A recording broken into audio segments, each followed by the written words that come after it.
All right, I get to introduce our speaker today, and it's the Paulding County School District Superintendent Cliff Cole. After serving 10 years in the Cobb County school system, Mr. Cole began his career in Paulding County in 1997, serving as assistant principal at Hiram Elementary School.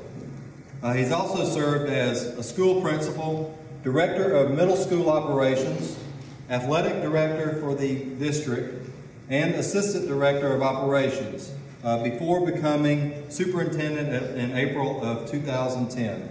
So please, if we can welcome Cliff Cole.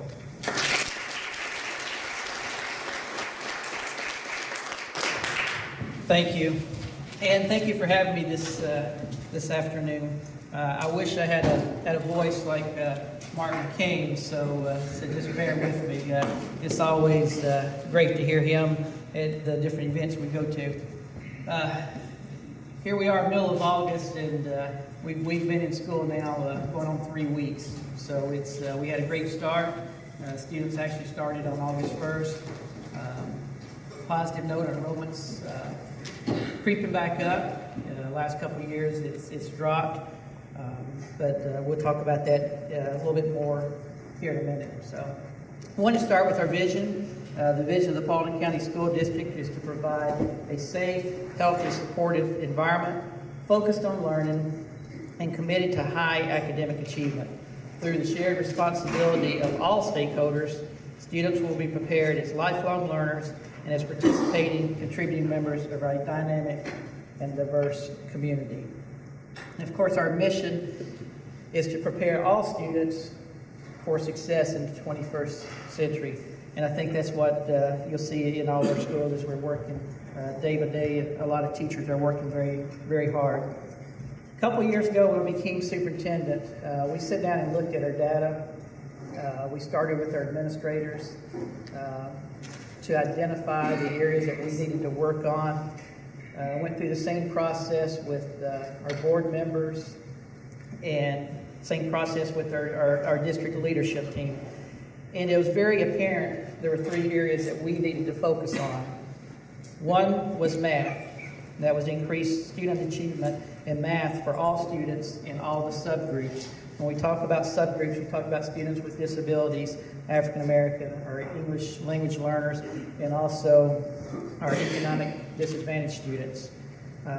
This is apparent statewide. Now, it's not inherent just to Paulding County, but statewide. Our second priority was to close the achievement gap within all those subgroups for academic achievement. And then third was to establish positive achievement trends from K through 12.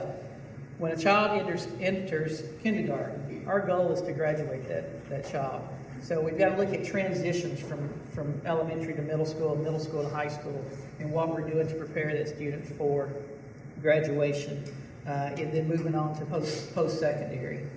And this has been, like I said, they're priorities for, this is our 3rd year. They haven't changed, and I felt coming in as superintendent, sometimes we jumped around on what we were doing, and sometimes I think the teachers always felt like we were changing in what we were trying to do and our goals and some of our visions. So we set these priorities, we've seen improvement, and we will continue hopefully to see improvement. A couple of things that have gone on this year. First, we opened PB Rich Middle School. PB Rich Middle School is off of Macklin Road on the Old Country Trail Road. It's probably approximately 130,000 square feet, has 57 instructional units for an ideal capacity of 900 students. We actually opened the school with 518 students. That number's grown up to closer to 530 at this time. The school was named after Mr. Paul Brown Rich Sr., who is a Paulding County resident, who's a lifelong educator. As you may know, PB Rich, we had PB Rich Elementary. It was named after Mr. Paul Brown Rich as well.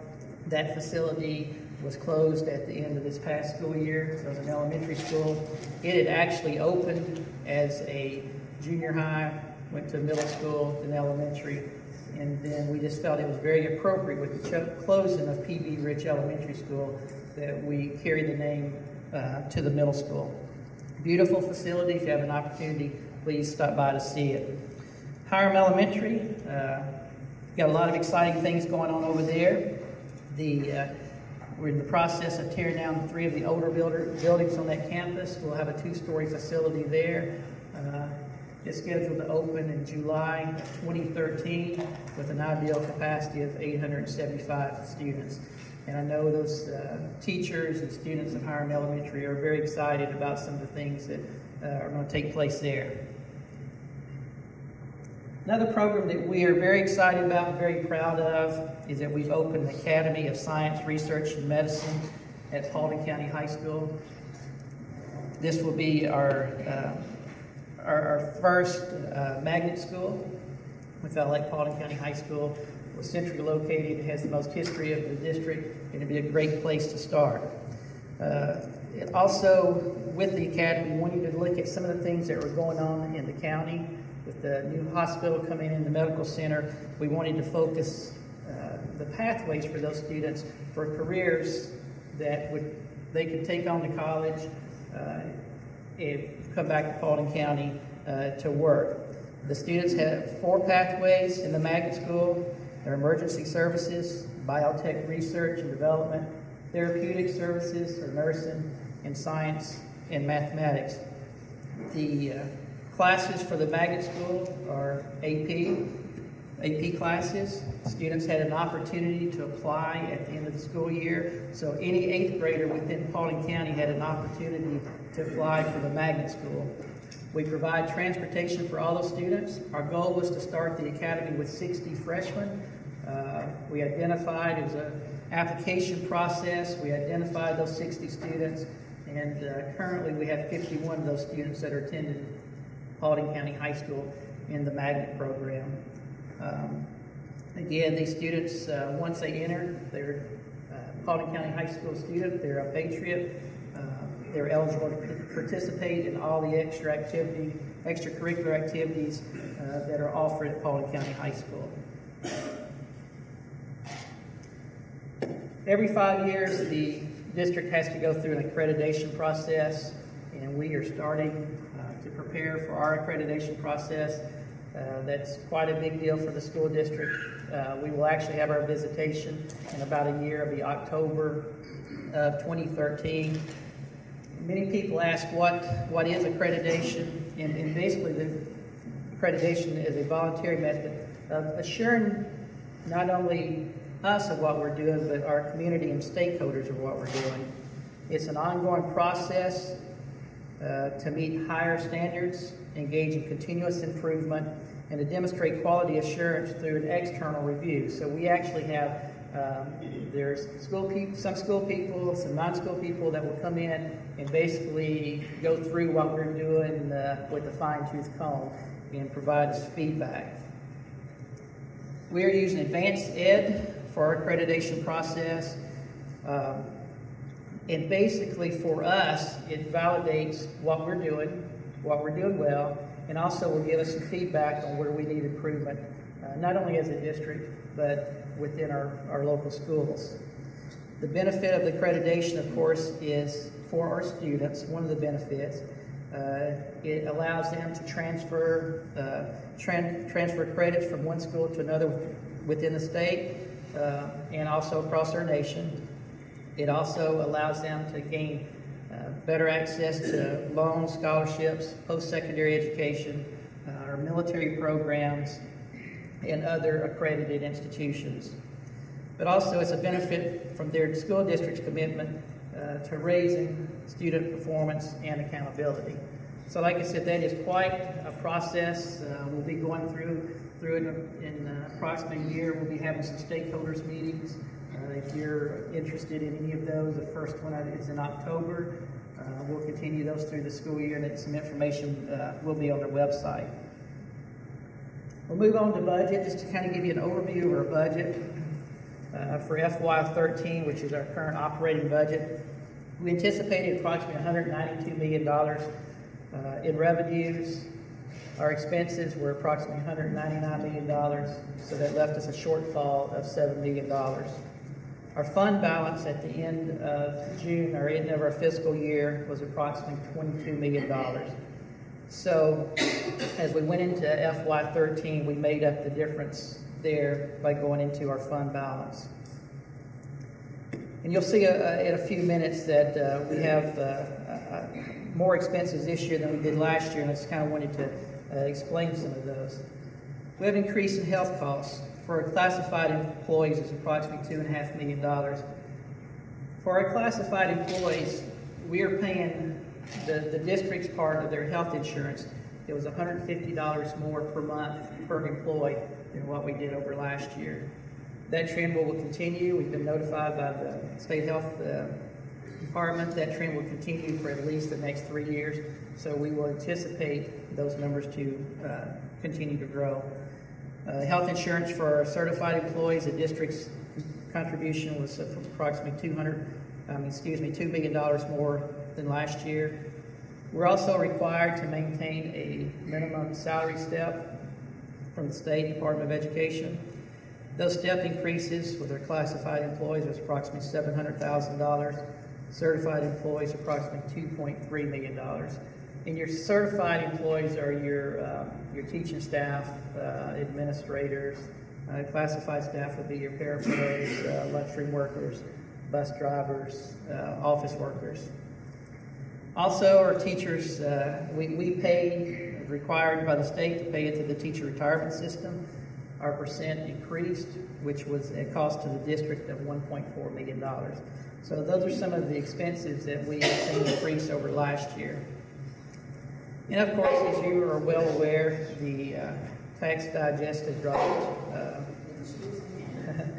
bless you, to 8.6%, and that was a decrease of approximately $4.7 million for local funding for the school district. Now, how do we handle some of the budget shortfalls? We maintained up to 5 furlough days for our staff, and it depended on the number of days that were in their contract. This number is the same as we had last year. 178 student calendar day. The state requires 180 days, or equivalent to equivalent minutes for a 180-day calendar. However, you can receive a waiver based on different circumstances, and financial shortfall is one of them. We did not raise class sizes for the upcoming year. However, for the last 2 years, we have received a waiver from the state to increase class sizes for up to 5 students. So we maintain that, and that number is going to vary from your elementary, middle, and high school, depending on the classes. For the past several years, the district has made a payment of $56.92 per month for employee for health insurance. With the cost of insurance going up, we eliminated that for all employees beginning in January. This was instituted several years ago, basically as a recruiting tool when we were growing as rapidly as we were. And like I said, it helped attract some employees from surrounding districts. We've also reduced 30 certified positions moving into next year. However, we added 7 classified personnel positions. And those are basically, you'll see here in a second, 6 of those were kindergarten parapros, and that was based on the projections that we had done for this year. And we actually just moved, I think it was 9 teachers across the district because of growth in one area or not meeting enrollment in others. And I think 4 of those were kindergarten teachers with their parapros.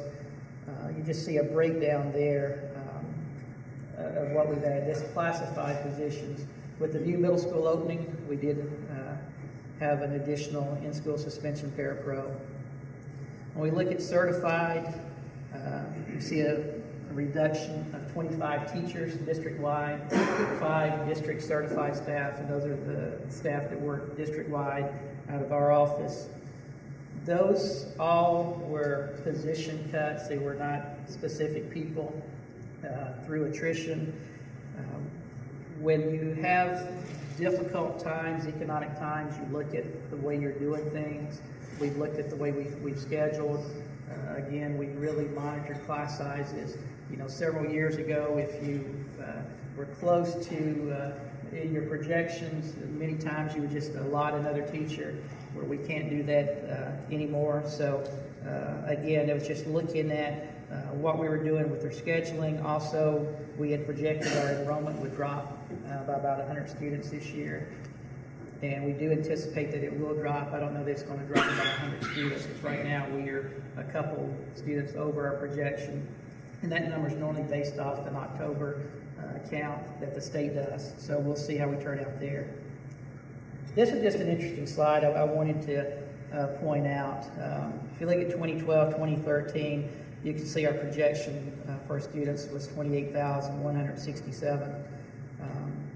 Our maintenance and operation millage rate, 18.909. Our M&O taxes that were levied were a little over 48 million. And of course, you see our budgeted expenses there of 199 million. Our M&O millage rate has remained the same since the 2007-2008 school year. Actually, 2 years ago, we dropped our bond millage rate to 0, so that was a benefit for our taxpayers. So I wanted to look at 2008-2009. We had a little under 28,000 students. Again, the millage rate was 18.909. The taxes levied at that time were $75.5 million. You compare them to 12-13, we're looking at $48 million. So you can see a significant reduction there on the taxes that were raised. Our budgeted expenditures back in 2008-2009 were a little over $224 million. So you can see we've cut approximately $25 million out of our budget over that time period. Now, when we look at what we spend on students, these are revenues from local, state, and federal revenues. Looking at $6,452 per student. If we look at our expenditures, we are spending approximately $6,679 per student, with $227 going into reserve. You'll see the direct instruction for that student is approximately $4,900. The rest of it just goes into your basically administrative and your maintenance and operation cost of running the school district. Now, I want to talk about austerity cuts a little bit. Basically, austerity cuts are cuts that we receive or unfunded mandates that we will expect to continue, but we're not funded for. You know, your legislators will tell you that funding for public education has increased in the past 12 years from $3,600 to $4,000 per student. However, if you take in inflation, the funding has actually decreased from $3,600 to $3,100 per student. Revenues in the state of Georgia continue to rise. However, education continues to be cut. Paulding County School District has lost over $108 million in austerity cuts since 2001. This includes approximately $22 million in austerity cuts for FY13. 93% of all children in the state of Georgia attend public schools.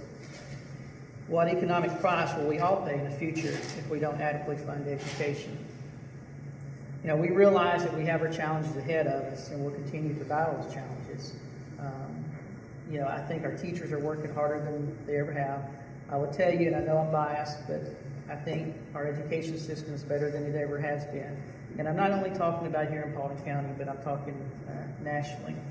You talk about comparisons, and you can take data and do comparisons, and you can manipulate them the way you want to be honest. But I'll tell you that our teachers are working harder. You've heard me say before, they're working with less, but we're seeing some results and seeing some great things out of our teachers. You know, we used to see the bumper sticker that says, if you can read this, thank a teacher. You know, if you're out and about, please thank our teachers, because, you know, for the past 4 years, they have received furlough days, as many as 10 per year, or up to 10 per year. Our teachers have not received pay raises since probably 2007, 2008. So they're working for less, they have less in their classroom, but I promise you they're performing better than they ever have. So appreciate your support of the school district. Like I said, we have our challenges, but we're very proud of what we're doing. So again, thank you for having me here this afternoon. I'll be glad to, if we have time for questions, I'll be glad to answer any, or I will stay around afterward to answer any questions. Yes, ma'am. What about sports in Paulding County? That was never, where does sports stand? Because that, we're talking about right now needing exercise and the health of people improve with activity. Right. Kids function and study better when they are active. Their minds are better. Health-wise, the cost is a lot less when people are active. Where is Paulding County standing as far as sports since they've cut it out in middle schools? Well, the sports, of course, is extracurricular.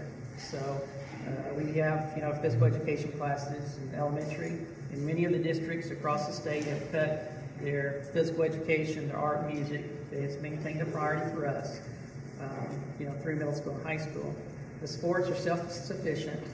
You won't see any of the only budgeted amount for sports would be for the coaches at the high school.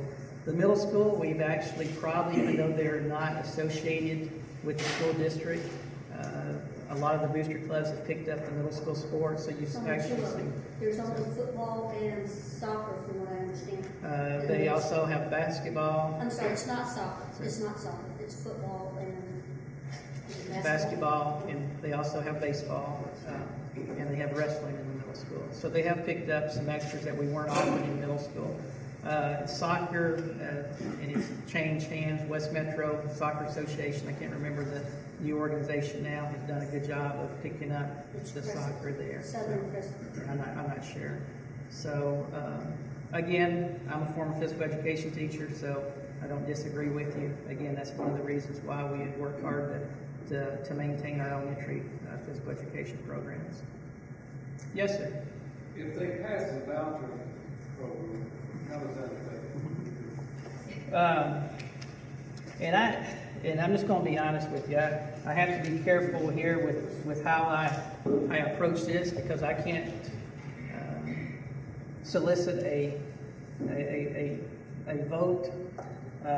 My concern is the biggest concern for me is going back to local control. There are processes now for our school districts across Georgia to approve charter schools. Is that what you're referring to, the November 6th ballot question? If you read the ballot question, it sounds great. Basically, what this would do would be allow someone under the Gold Dome, a committee, to approve charter schools for wherever. Basically, if the local school district denies them, then they can go to this group and get them approved. A couple of concerns there. What's best for the local district? So it takes out all local control. The other issue is the state currently has in place for approval. If they're denied at the local Board of Ed, they can actually go to the State Board of Ed. And the State Board of Ed, I think, approved, I can't remember, 12 or 16 last year. I would tell you, I don't oppose charter schools.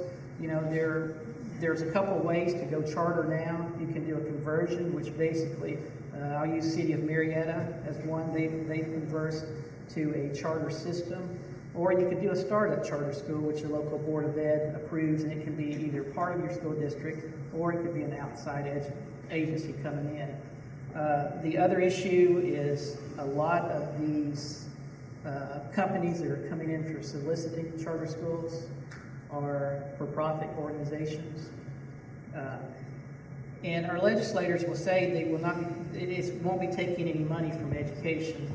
And I'll be very simplistic with this, but if you have a pie, which is a state budget, and you have 4 pieces of that pie, you're basically starting another school education system here. Now you've got 5 pieces of that pie, so somebody is being cut somewhere. We are currently being funded by their own mandated formula, the QBE formula, 81 cents on a dollar. So we're underfunded now.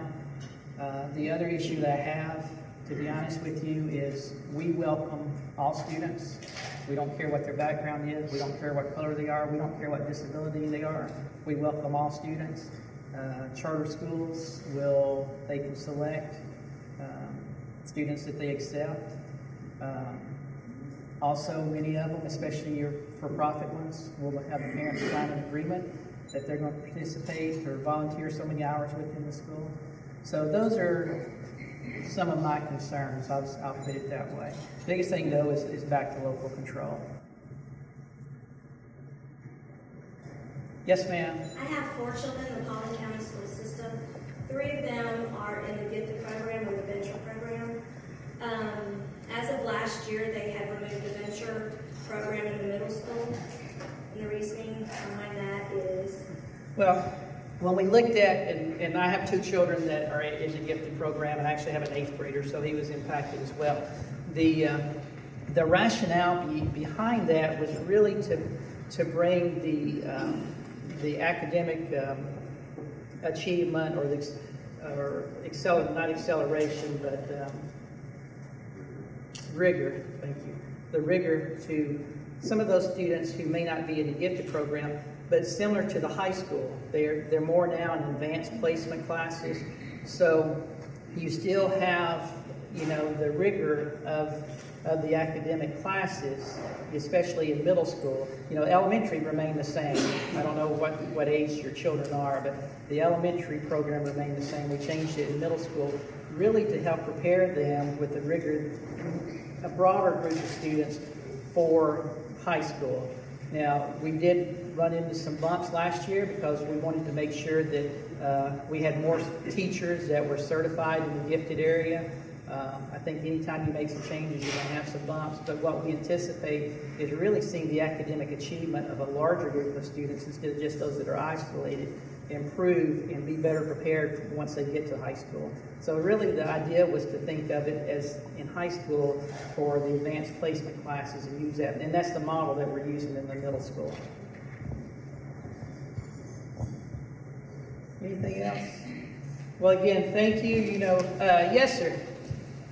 If charter school is approved, if the amendment is approved and charter school is approved, what amount of state funding, the QB funding form or the grants program would flow to it, and what amounts would funding flow?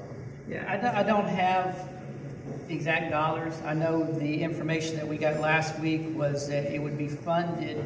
I don't know the reduction, but a student at a charter school would be funded approximately, I think it was at a funding rate of 1.3% more than a student attending public school. Now, a lot of that is because a lot of the differences goes back to the local funding. They're saying, a student from a charter school is not going to get the local funding, so therefore, the FTE count will be a higher weight, but I don't have exact dollar figures. We're all in this room, I think, because we care about Paulding County. We care about what's going on. It's obvious you wouldn't be here if you didn't care about kids. That is our goal. That is our mission to make Paulding County a better place. And again, we can't do it without our business and community support. So again, thank you very much.